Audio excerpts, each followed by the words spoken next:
Et pour la poursuite du débat, je cède la parole à Madame la députée de Montarville. Merci beaucoup, Madame la Présidente.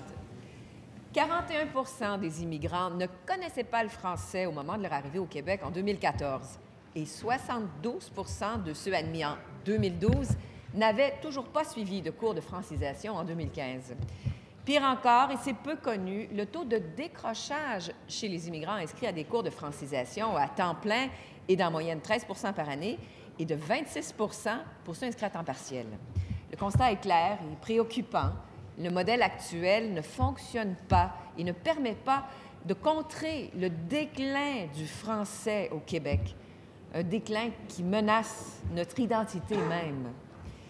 L'OQLF projette même un recul important du français, anticipant une baisse de 82 à 73 la proportion des francophones au Québec d'ici 2056.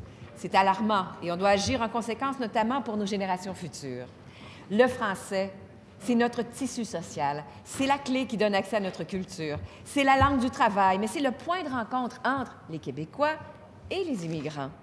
Cela dit, nous sommes profondément déçus, mais pas surpris de constater que le projet de loi 77 sur la réforme du modèle d'immigration présenté par la ministre ne s'attaque pas à ce problème. Encore une fois, le manque d'ambition du gouvernement libéral en matière d'identité mine les fondations de notre nation et notre nation en paye le prix.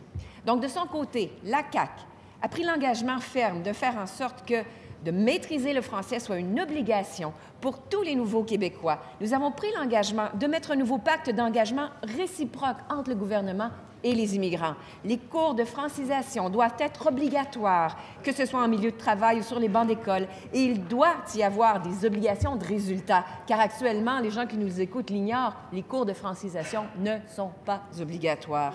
La nation québécoise est française et tout immigrant qui choisit de s'y joindre et de contribuer à son destin doit faire des efforts en ce sens et nous ferons tout pour qu'il réussisse. Merci, Madame la Présidente.